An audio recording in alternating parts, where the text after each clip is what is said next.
I'm Reverend Phil, and I'm your host for Words of the Prophets. Where are our prophets now? Where are those messages God chooses to communicate divine revelation through? In the past, the Creator has sent prophets like Abraham, Siddhartha, Jesus, Muhammad, and many more. Maybe our higher power has switched tactics since we reinterpret God's words as soon as the Creator's prophets leave us. Could it be that Spirit talks to each one of us individually and we haven't learned to listen? On Words of the Prophets, our modern prophets show us how to find the internal prophet that is the I Am, and we discuss the application of spiritual principles in all aspects of our lives. Love and light, everybody. I'm Reverend Phil, and I'm your host for Words of the Prophets. Today, my guest is an old friend. You were here about, 2 years ago? Yeah. Something like that.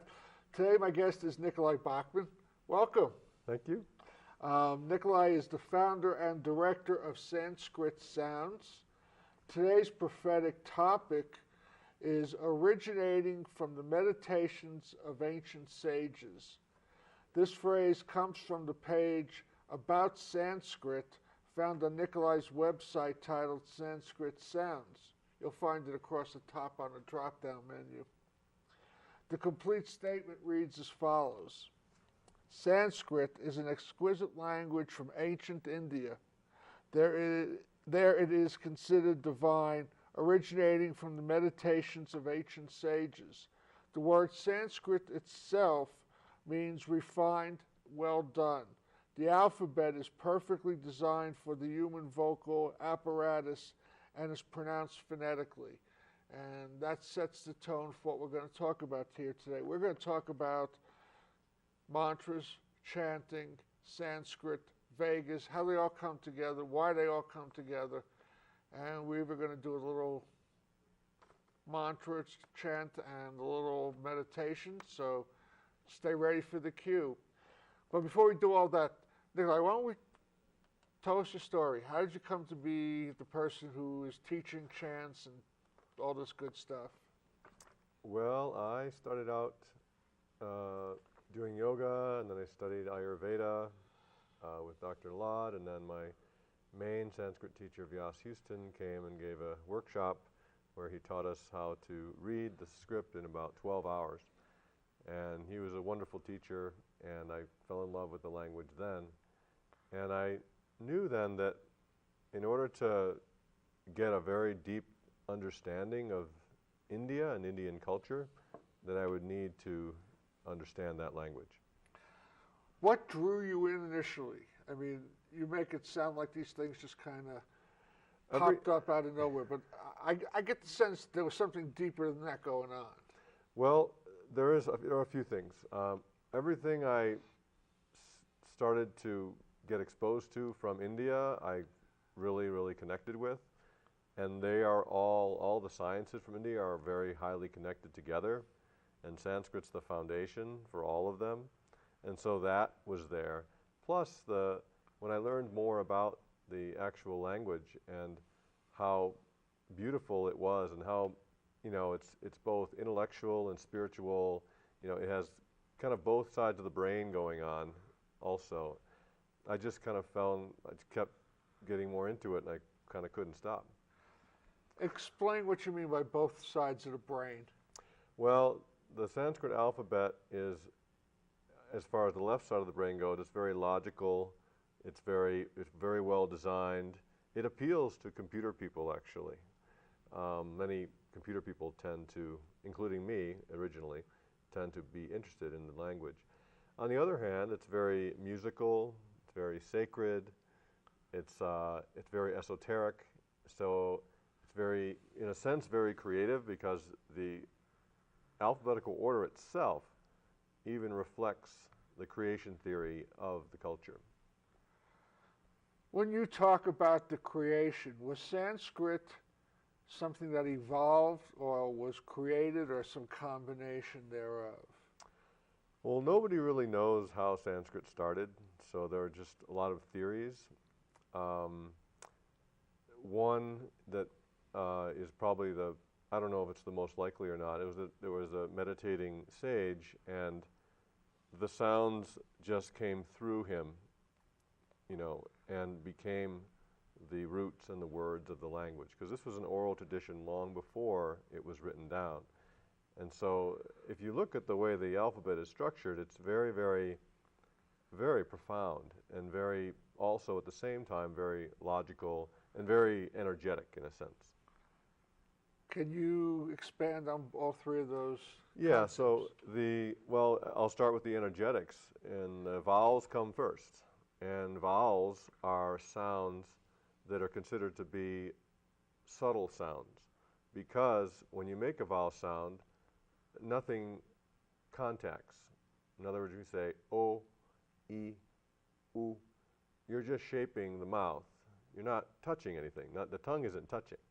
And so it's considered a subtler form of sound than a consonant like pa, ka, ta, in which two things are actually touching. So it's a denser form of sound.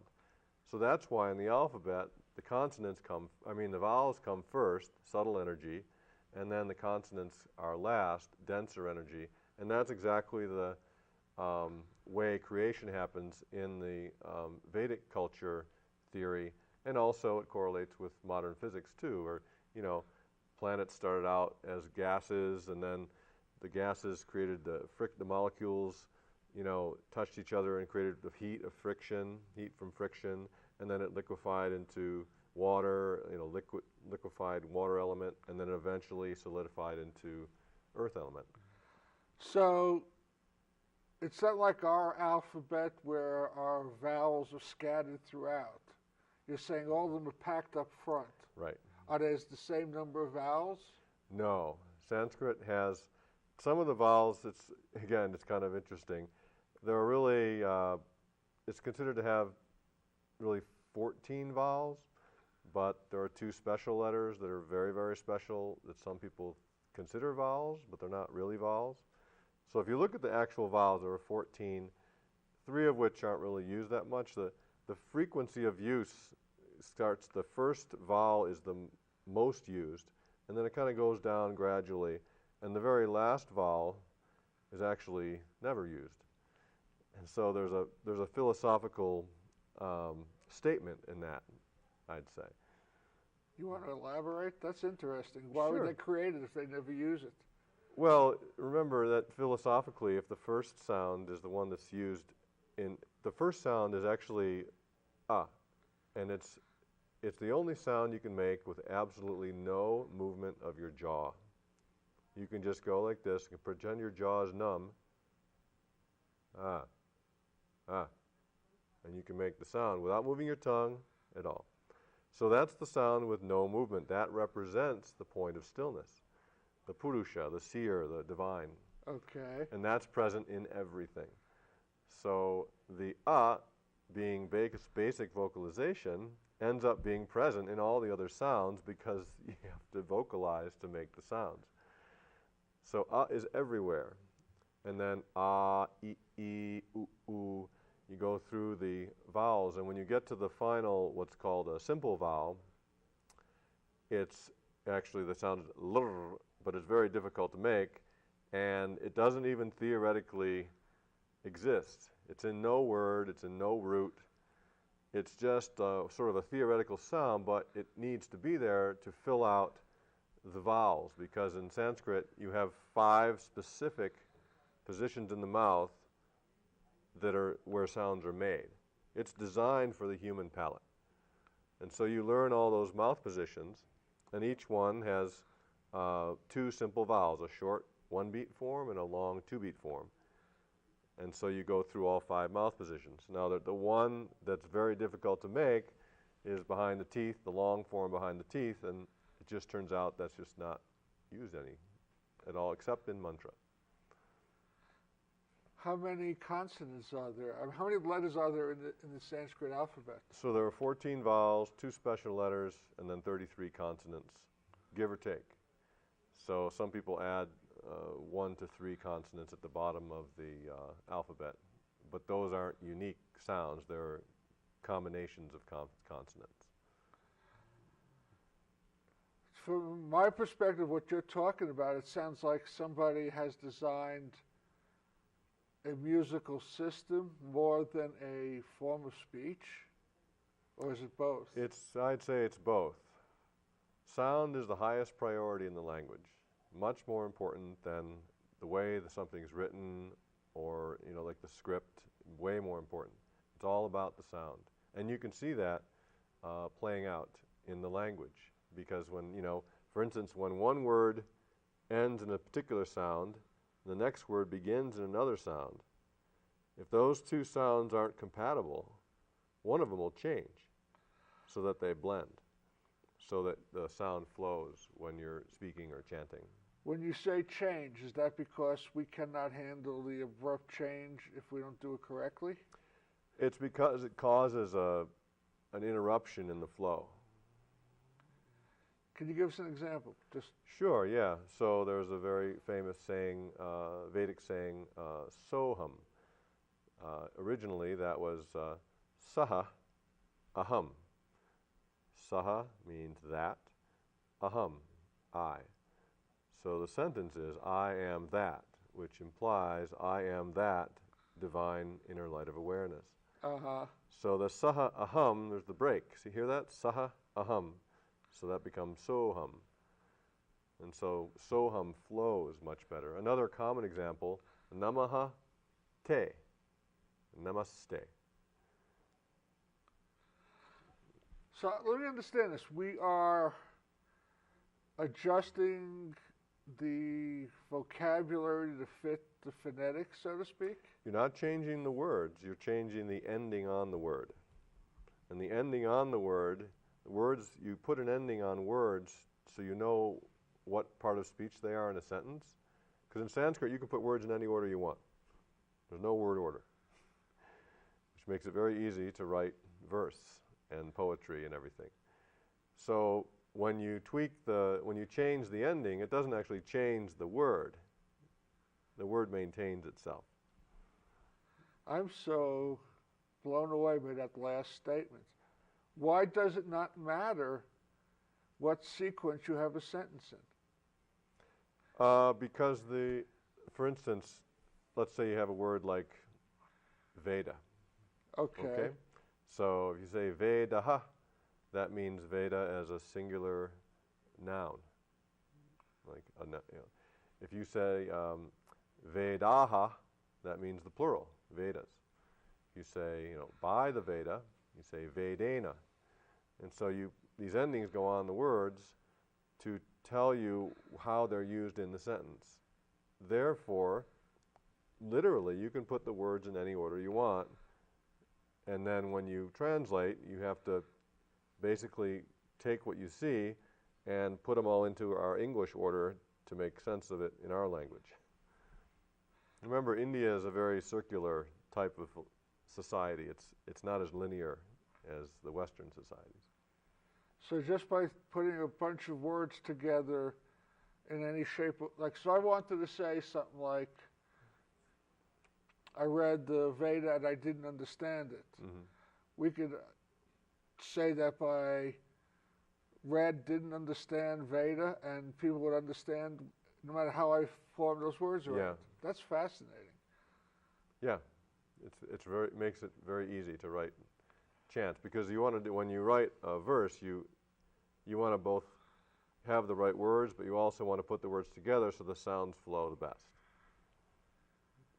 So we are more driven by, I think I've said this before, but I'm going to say, we're more driven in this language by the tonality of it than the actual concept that we're trying to communicate.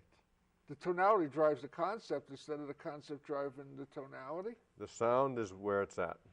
If you know the sound and you don't know the meaning, that's actually considered to be more powerful than knowing the meaning without knowing the sound. Because when you're doing the sound, you experience it. It's a direct experience of it, even though your mind might not be involved. It's on a subtle level you're experiencing. Because in Sanskrit, the sound is directly related to the meaning.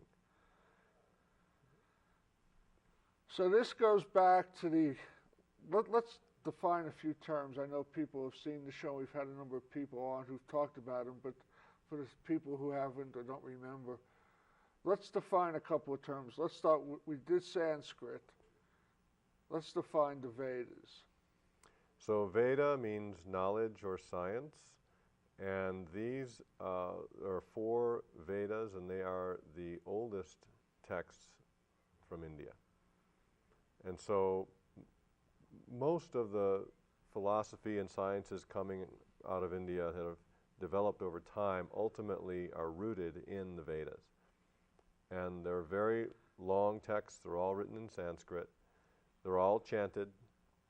The first one is by far the most important, called the Rig Veda. It means hymn, H-Y-M-N. So that one is considered to be pure mantra. So that's the original one, the first one, and that's the most important. The other ones all derive from it. In fact, the second one is 80% the same, just chanted differently. So it's a different energetic. So before these books were put to writing, this knowledge was around. Yes. Was the Sanskrit language developed to transmit these books, or was the books coming after the language? Oh, that's a good question. I mean, I don't really know for sure. I would imagine the language came first, orally, and then the books came after. But that was a long time ago. It's hard to know, because the Vedas, are considered to be of divine origin. They're not considered to be man-made. So those came through sort of probably a stage in deep meditation. It's kind of like, how did they know, the distances between planets without a telescope? How could they, things when you're in deep meditation, and it says this in the Yoga Sutras in chapter 3 also, that you can know things that aren't normally able to be known. How far back do you think this language goes? Well, the first Veda, the Rig Veda, written is dated 1500 BC. That's the written one that's what most people agree on, all the universities and everything. But, these were written on leaves first, and the leaves dried out, and you have to rewrite them, and, who knows how long that went on for. And it was an oral tradition for a long, long time before that. And there are even references in the Rig Veda of sort of star and planetary alignments that happened at least 10,000 years ago. I think there are some even 40,000 years ago. It doesn't mean that that's when they were developed. It just means that the reference was there. So they could be even older than that. It could be. It's hard to know. That's interesting. What are they referencing in that time frame? Well, I don't know the exact reference, but it's some kind of a star planetary alignment that could only have happened at a certain date long, long time ago. Fascinating. Yeah. So we have a teaching and a language that kind of came to us together. Now we've got 2 other terms I'd like to get into. We have chanting and we have mantra. Unless maybe we ought to put mantra ahead of chanting. I'm not sure if that's a sequence or not. We'll do chanting first, probably. Well, chanting is just, it's kind of like singing, but you're just doing it in a slightly different way. In the Vedic world, there's a science called chandas, which is actually a science of meter and chanting. And it's considered to be one of the branches, one of the sort of things you need to know to truly understand the Veda. And so all of these texts were chanted, and they've actually been chanted continuously since the beginning, and they're still chanted now.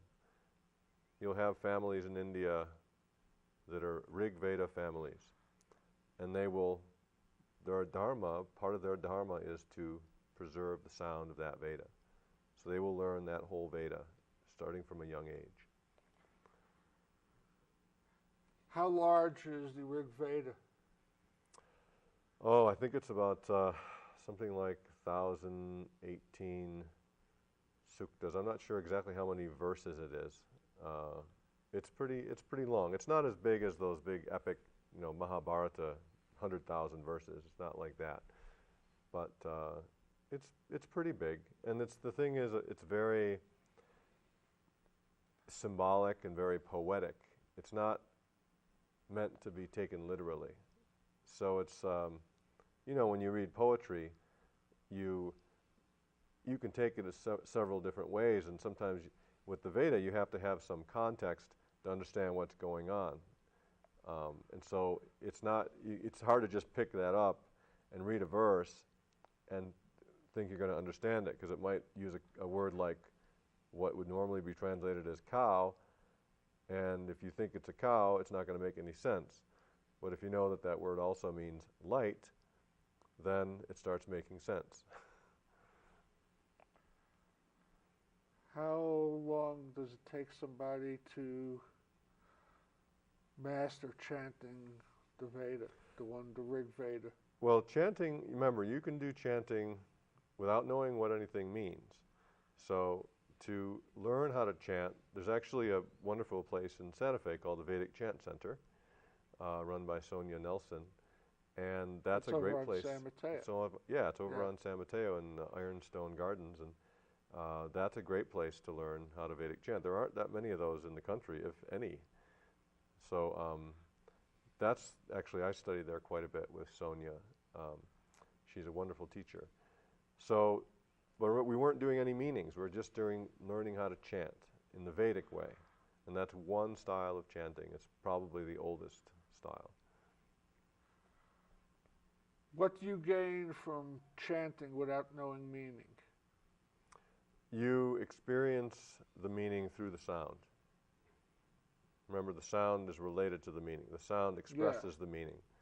And so sometimes the meaning can, if the mind is involved, the meaning can become distorted, depending on what words are used to translate. You're going to interpret words in a certain way, and people might interpret words differently. Whereas if you're just doing the pure sound, it just kind of goes right in on a subtle level. Okay, let me ask this question. I mean, these things just... We live in a country where we have regional accents. Boy from the Bronx doesn't sound like a boy who's born in Georgia. How does that impact the chanting? How does that impact the communications? Is there such a thing as regional accents in terms of Sanskrit? Yeah, they do have regional accents, different parts of India. They're not huge, though. They're not that significant, not nearly as significant as what you're talking about. Sometimes the sh it'll sound more like a sa. Sa and sh are very close. But, the thing is, when our Western ear hears somebody saying a Sanskrit word, we're going to listen to it in terms of the sounds we're familiar with. So we're going to listen to it in terms of English sounds. So a sa and a s might sound almost the same to us, even though it's very different over there. Okay. Fascinating. Can we, before we go any further, because I know I want to, I'm sure the audience just viewing wants to, can you do a short chant and explain to us what it is you're chanting? Sure, yeah. Like a little Vedic chant? Or yeah. The first verse of the Rig Veda. Is that not too large? I could do that. It's about fire. That's not too large. It's pretty short. Just so everybody knows, in this Vedic chanting, there are 3 tones. There's a low tone, a middle tone, and a high tone. And the tones are marked in the text. So when you're doing the chant in a Vedic way, there's really only one way to do it, the way it's marked. So it's like reading notes on a sheet of music? Yeah, it's like reading notes on a sheet of music, right. And so, and the syllables will be long or short, and basically, once you learn certain rules of pronunciation and the tonal rules, then you can pretty much chant almost anything that has those marks. How many marks are there? Just 2 marks. There's a mark for the low tone, there's a mark for the high tone, and then the middle tone. If there's no mark, it's a middle tone. I got you. Okay. And there's one more mark that's middle to high, but it doesn't happen that much. But yeah. And this is Rig Veda style chanting. Okay. Other Vedas might have more marks and things. Whenever you're ready. Okay, okay. Om Agnimide Purohitam Yadyasya Deva Mritvijam. So that's the first verse of the Rig Veda, actually, the first Veda. So it has to do with fire and fire offering, and I offer the fire. Fire is the first word of the whole text. By the way, fire means change, transformation, and heat. Fire. Okay. Okay. So that's very significant, in my opinion, because the whole culture is centered around the fire, and the fire is centered around everything changing all the time. The manifest world is changing continuously. So it's saying basically, I worship the fire, Agnimide, Purohitam, the priest, Yadyasya, of the ritual, Deva Mritvijam, the divine priest of the ritual, something like that. So it's all about basically worshiping the fire and the fire offering. I heard you starting with Om. Mm-hmm. What does that translate into in that description you just? Is that the fire? No, Om doesn't have any translation. Om is Okay. used at the beginning of almost every chant. It's considered to be an auspicious beginning. It's kind of, when you chant Om before a chant, it's kind of like standing on the pause rock before a labyrinth. It's like, okay, now we're starting. And Om is very significant because it's a Bija Mantra, which means a mantra that's a single syllable, and it has the effect of clearing, opening, harmonizing. And so it sort of clears the energy before you start chanting. My best understanding of Om is that was supposed to be the sound of existence coming into existence. Is that accurate? Yes. So Om is said to be the sound of manifestation. So, and it has 3 components: A, U, A, as I already explained, the beginning, first letter of the alphabet. And then U is kind of like the ending, U, A, U. And then all of the Bija mantras, almost all of them, end with the nasal That's like a humming, and it drives the sound into the body. So in Sanskrit, A plus U always make O. It's a sound blending rule. Okay. Because you're not allowed to have 2 vowels in a row in Sanskrit. They'll always change into something else. So that's how we get Om. And so it basically is a sound that spans every single place on your palate. And your palate is also a representation of the manifest world. Here's the beginning and here's the end. So when you take a sound wave through the whole palate, you're like basically just doing and then expanding and contracting your palate. So it's almost like the, one breath of Brahma, which is like a big bang, big crunch kind of some energy. And you're kind of covering all the sounds said to be possible by a human. So Om starts the Rig Veda, and the Rig Veda starts the Vedas. So somewhere along the way, I guess, the sound of creation, so to speak, is known and predates the story of creation. Yeah, the sound of creation pretty much predates everything in any particular cycle creation. So we use that if we enunciate it properly, we're getting into vibration with the source of creation? Yes. You mean Om? Yeah. Yeah, definitely tapping into that. And if I don't enunciate it, I'm just somewhere lost, I guess. Well, I mean, you don't, that might imply that, if Om is creation, then you might think that Mo is dissolution or something, but it doesn't really work that way. There's no way to take a sound wave backwards, as far as I know. Okay, I wasn't talking about taking it backwards. I was just talking about not hitting the right tonalities. Oh, I see. Yeah, I mean, it's hard to know what's the perfect tonality. It's just, and there are a lot of different opinions as to how to pronounce Om. Some people do Om and they get Some people Om and they keep the nasal back in the throat and it stays back there. Some people do it that way. But I think as you do it the best way you can do it, and that's fine. Okay, you just triggered a thought for me, and I don't know if I'm going to ask this question properly, but Om transcends the Vedic traditions. Om is I have Oms that are Tibetan Buddhist, of their nature, and there are other places that use that same Om. Do you know where this universality came from?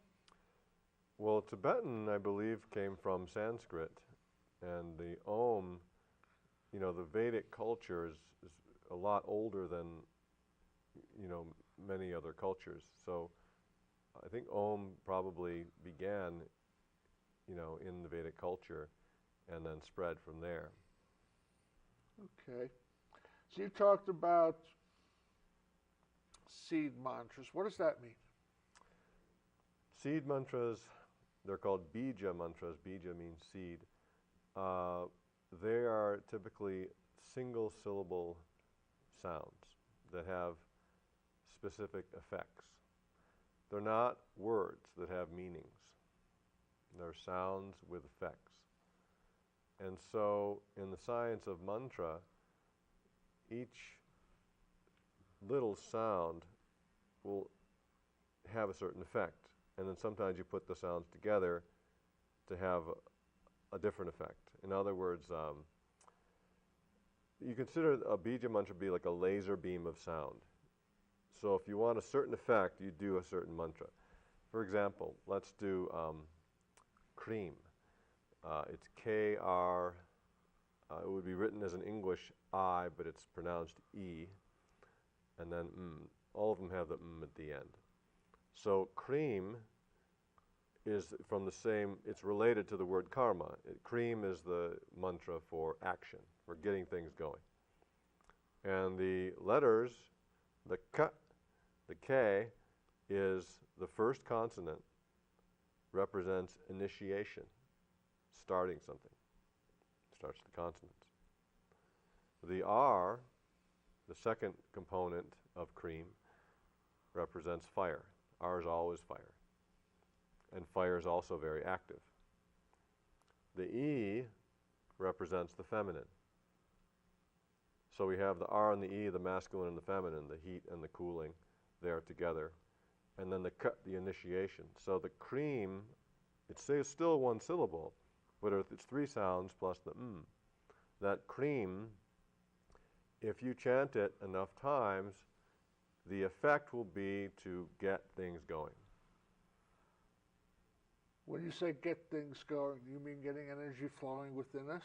I mean like work, like motivation, Okay. That kind of thing. How many of these Bija mantras are there? Actually, let's go back for a second. Let's define mantra. Okay. So, well, mantra is a sound with an effect.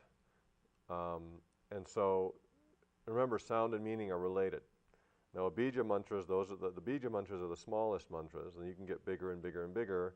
You can even have a whole verse that's considered a mantra, like the Gayatri mantra. The word mantra itself, though,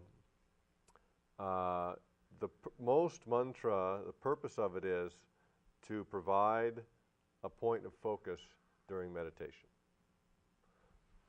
So the word mantra, let me get into the meaning. Man means to think, involving the mind. And then tra can mean either to protect, so that which protects the mind, which implies you're so focused on the mantra, your mind is protected from outer distractions. The tra can also mean to cross over or bypass. So with that which bypasses the mind. So when you're doing your mantra, you don't want the mind to be involved. You just want the sound, and that's all you want. You just want that one thing. And so focusing on the mantra and doing the mantra either audibly or mentally is said to be one of the more powerful ways of meditating in order to connect to your inner self. When you do a mantra mentally, don't you lose the vibrational effect of the mantra? Well, I think you do it audibly for a while and get it in your bones, get that sound. But the thing is, you could do it audibly, and you can do something else. Like I could say, Om Namah Shivaya, Om Namah Shivaya, Om Namah Shivaya, Om Namah Shivaya. I could be talking, I could be looking at my phone, I could be doing all kinds of things while doing the audible. But if you're doing the mental, it's hard to do other things because that's what you're focused on. So in a sense, the mental repetition can be more powerful, and it's also more subtle. And you can do it any time you want. You can do it walking down the street. You can do it any little idle moment. In some traditions, you're supposed to do your mantra during the idle moments. So that becomes that walking meditation, so to speak. Yeah. So to go back to the question, how many of these different mantras are there? I don't know how many Bija Mantras there many? are. I mean, well, you could make how many different combinations from the alphabet, Wow, okay. I mean, there are certain ones that are very more common. I mean, the Bija Mantras that I'm familiar with, well, there's a whole science of mantra pushpam where you have sounds correlating to different parts of the body, and that goes through the whole alphabet. Remember, the sciences from India are vast, so it's hard to put a number on it. Interesting.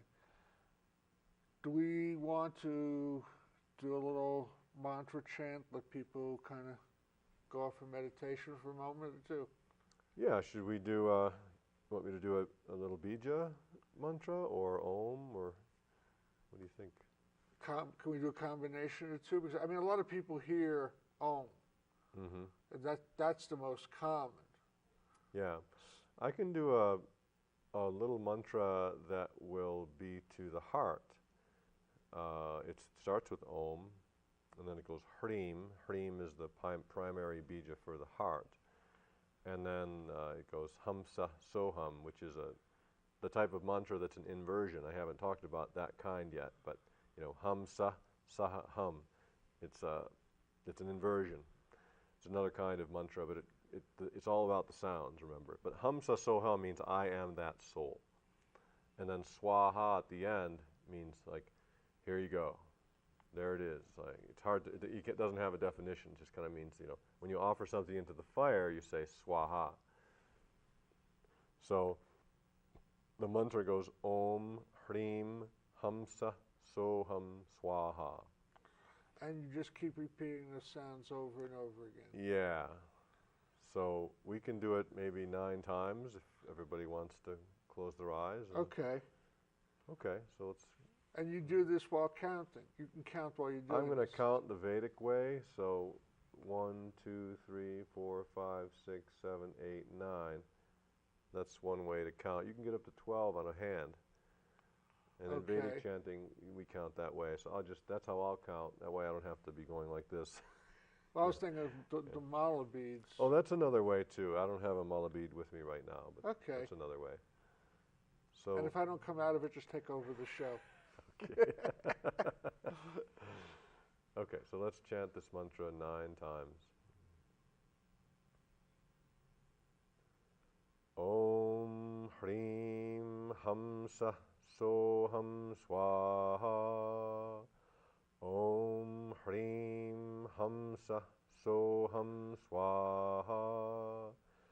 Om Hrim Hamsa Soham Swaha. Om Hrim Hamsa Soham Swaha. Om Hrim Hamsa Soham Swaha. Om Hrim Hamsa Soham Swaha.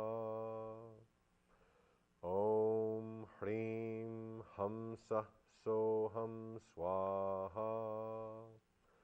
Om Hrim Hamsa Soham Swaha. Om Hrim Hamsa Soham Swaha.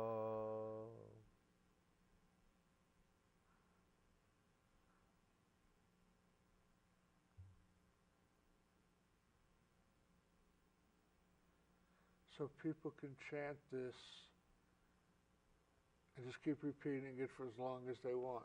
Yeah, and you would have your attention on the heart for that mantra, because it connects you with the inner light of awareness, which is said to be seated or concentrated in your heart. It's in every cell of the body, but it's concentrated in the heart area. And if I were just to repeat Om, what should I be focusing on? You can choose your object of focus. So you can choose, typically you'd have like the third eye or the heart chakra, something that's neutral, something that doesn't have a lot of baggage associated with it. Like if you've had a heart attack, you probably wouldn't want to focus on the heart, just because it might be distracting, unless you're healing the heart or something. But normally for an object of meditation, you're supposed to choose something that's sort of neutral. Does each one of these, I know I'm not asking the right question, are each one of these bijas associated with a particular function? Well, each one has an effect. Okay. Right.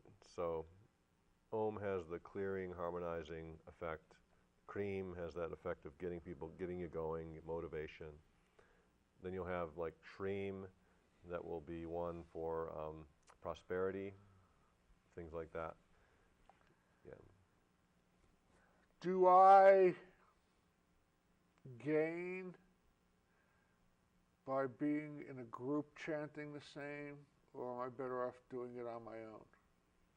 If you're doing it audibly, I think it's beneficial to have other people do it, and the louder and more powerful the sound, the more it will affect you. That makes sense. So I was just curious because almost every religion has that congregational element to it. Yeah. And that's the purpose of it, is to strengthen the vibration, so to speak. Yeah. Even Vedic chanting, most of the time you see groups of usually male Vedic priests doing the Vedic chanting together. So if I don't know Sanskrit and I don't know the Vedas that well, do I lose by not chanting properly? You won't get the... So here's the thing. If you chant improperly, the energy of that might be different than your intention. So you're going to kind of derail your intention, because the pronunciation is very important. It's really essential to pronounce a mantra properly, to know basic Sanskrit pronunciation, which doesn't take long to learn. But it is important, because there are pretty big differences. Like, for example, here's a difference. Okay. Is used to, the first sound, it's used to negate a word. Okay? So if you put a in front of a word, it says it means not that word. Okay? So let me give you an example. The word Nanda. Nanda means happiness. Ananda, unhappiness. Ananda, the a enhances a word. So Ananda means extreme happiness. So if you're chanting Ananda over and over and over again, the sound of that word will imply unhappiness, as opposed to Ananda. If you chant Ananda over and over again, then you will get that energy of bliss. So it's very important to pronounce properly, especially in mantra, because another thing is that in order for a mantra to start to have an effect, you have to chant it at least 100,000 times, especially the Bija mantras. So you keep track. You're not talking about 100,000 times in a direct line. You're talking about over a period Altogether, of time. yeah. Why is that? Why is that? I don't know how they came up with the 100,000 number, but it just takes that. It takes that much time, and it just takes that many repetitions to build up that energy, so it begins to have an effect, you know. And then the more you can do it beyond that, the better. But that's the number I've been taught. How long would it take me to do 100,000? I mean, what's realistic? Well, let's see. Let's say you can do. That seems huge. Well, it's not too bad. It depends on your practice. Just make it a practice. So let's say you can do a bija once every second. Okay? So you can do 60 in a minute. Say 10 minutes, you can do 600. So if you do 10 minutes a day, you just calculate out the number of days it would take you to get to the 100,000. Nice. So if I were to meditate for 2 hours doing this, I gain more of them than if I just do it for 10 minutes. Yeah, the sound will have more of an effect. Mm-hmm. So once I get to 100,000, do I go on to the next one? I would keep going. It depends on what kind of a mantra it is. Remember, the Bija mantras are mantras with specific effects. They're more related to sort of outer kinds of mantras. The spiritual mantra, when you're given a mantra by a teacher, in order to connect to your inner self, that's the kind of mantra you use during your spiritual practice, and you do that for the rest of your life. You don't change that one. But the bijas you can change depending on, you know, what effects you want at any given time. Okay, let me ask this question then. Why would I want to do anything other than Om? Well, let's say you're stuck or something. Let's say here's a good example. Let's say you're super vata. I don't know if you know what vata means. There's a lot of anxiety, you know. Nervous energy, yeah. If you do the mantra, the sound for quiet is sha, like shh, sha. And so the bija would be shum, shum, shum, shum, shum. And so doing that bija, and you don't do it in a vata way. You don't go shum, shum, shum, shum, shum, shum. It's not going to help. You have to do it in a kapha way. Shum, shum, shum. You do it in a way that helps it with its energy, the energy of calm, peace. Shum is where Shanti came from. It's the same root. Shum, shum. So that will have the effect of calming down your nervous system. Okay. I don't argue that. I'm fully on board with that. I guess what I'm trying to say, Nicolai, is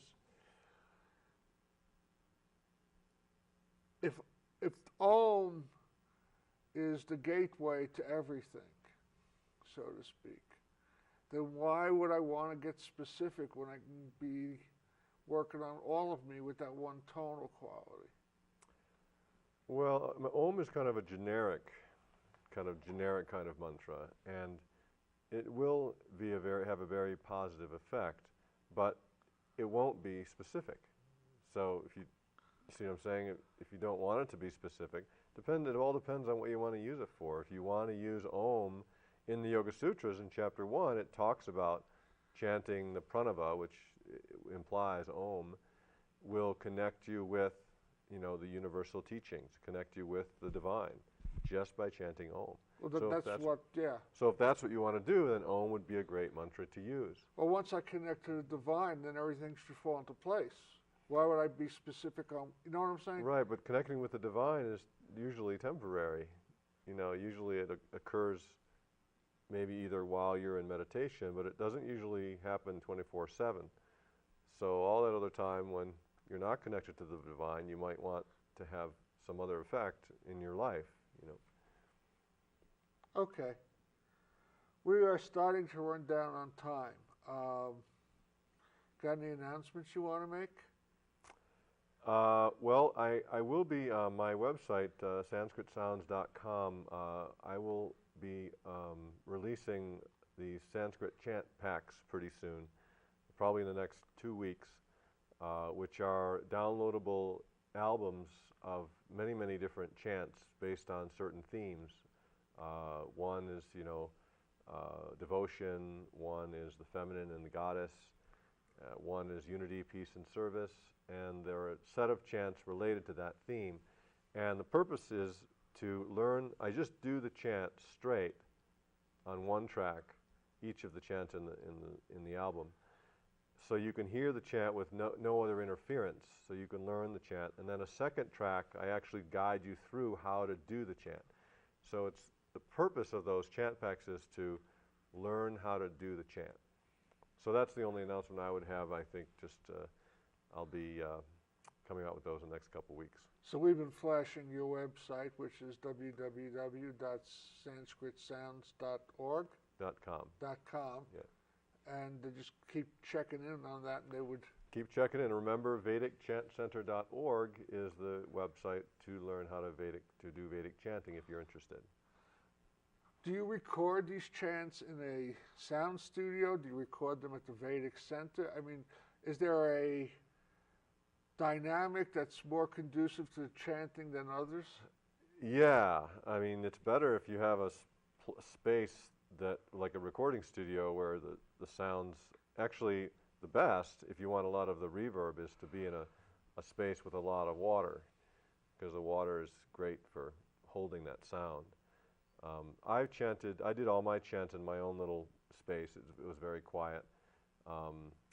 But I'm also, I think if you want to go to a cave, you can chant. You can go to a cylinder, actually, is a really great place to chant. If you stand in the center of a cylinder, go to the Santa Fe Roundhouse and stand on the middle floor in the center, because it's a cylinder shape, and you'll hear all these vibrations going on. And they'll let you do that? Yeah, I've done it. Really? Well, I've never chanted there. I've done a little, just to test it, but people were around. I didn't want to. Okay, yeah, that's what I was wondering. Yeah. No, because I know from my days on radio, for instance, when we were in the studio, you had 5 walls instead of 4, so the sound doesn't keep bouncing back and forth.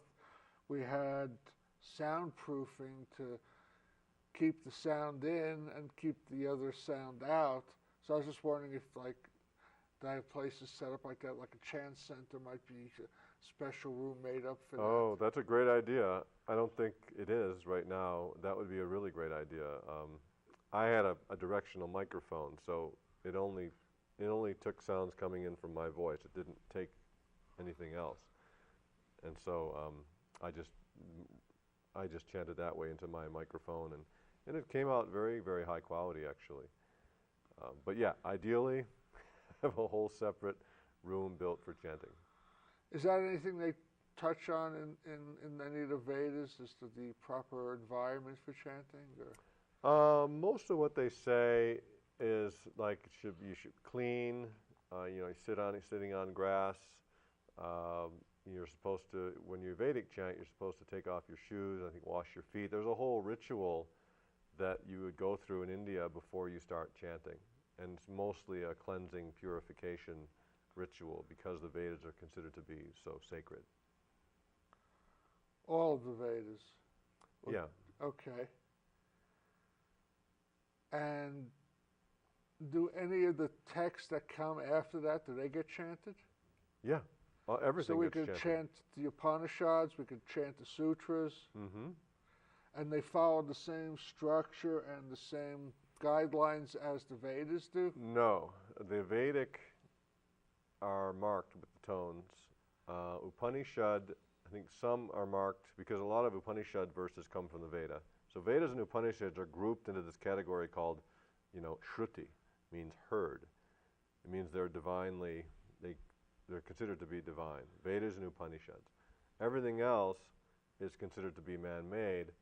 Most of that does not have the tonal marks. They're still mostly in meter, which means a certain number of syllables per line for a certain number of lines. Most of the time it's 8 syllables per line for 4 lines, called shloka meter. And you can chant that in a certain way. But you can chant it in a lot of different ways, So the further down the chain we get, the less important the style, the holding to form becomes? Is that what you're saying? I think the sound is still important, but because the Vedas are a lot deeper than they seem, and because the Vedas are considered to be the word of, consciousness in a way, Yeah. that they're just considered to be, here's how you chant them, and that's how you do it. If you take a verse talking about like the 7 tissues of the body from Ayurveda or something, it's going to be in meter, and you chant it in meter, but it's not considered to be of divine origin. Okay. Okay. I had so many more questions, but we're running out of time. Just one more quick question. When you read the Vedas, do you find yourself just chanting them, or you just actually read them? I prefer just to chant. You just chant them, you don't actually sit down and read them. I mean, if I need to reference something, I can, I can read some of it, but I really much prefer just the sound. Very cool. Nicolai, thank you so much for coming and sharing that with us. I hope everybody got something out of it. I found this whole thing fascinating. Thank you very much for having me. Thank you for coming. And again, sanskritsounds.com. Check it out. It's a nice website. It's got a lot of information, and you can get all these packets. So until next week, know that, you are one. We are all one. Make that manifest in your life.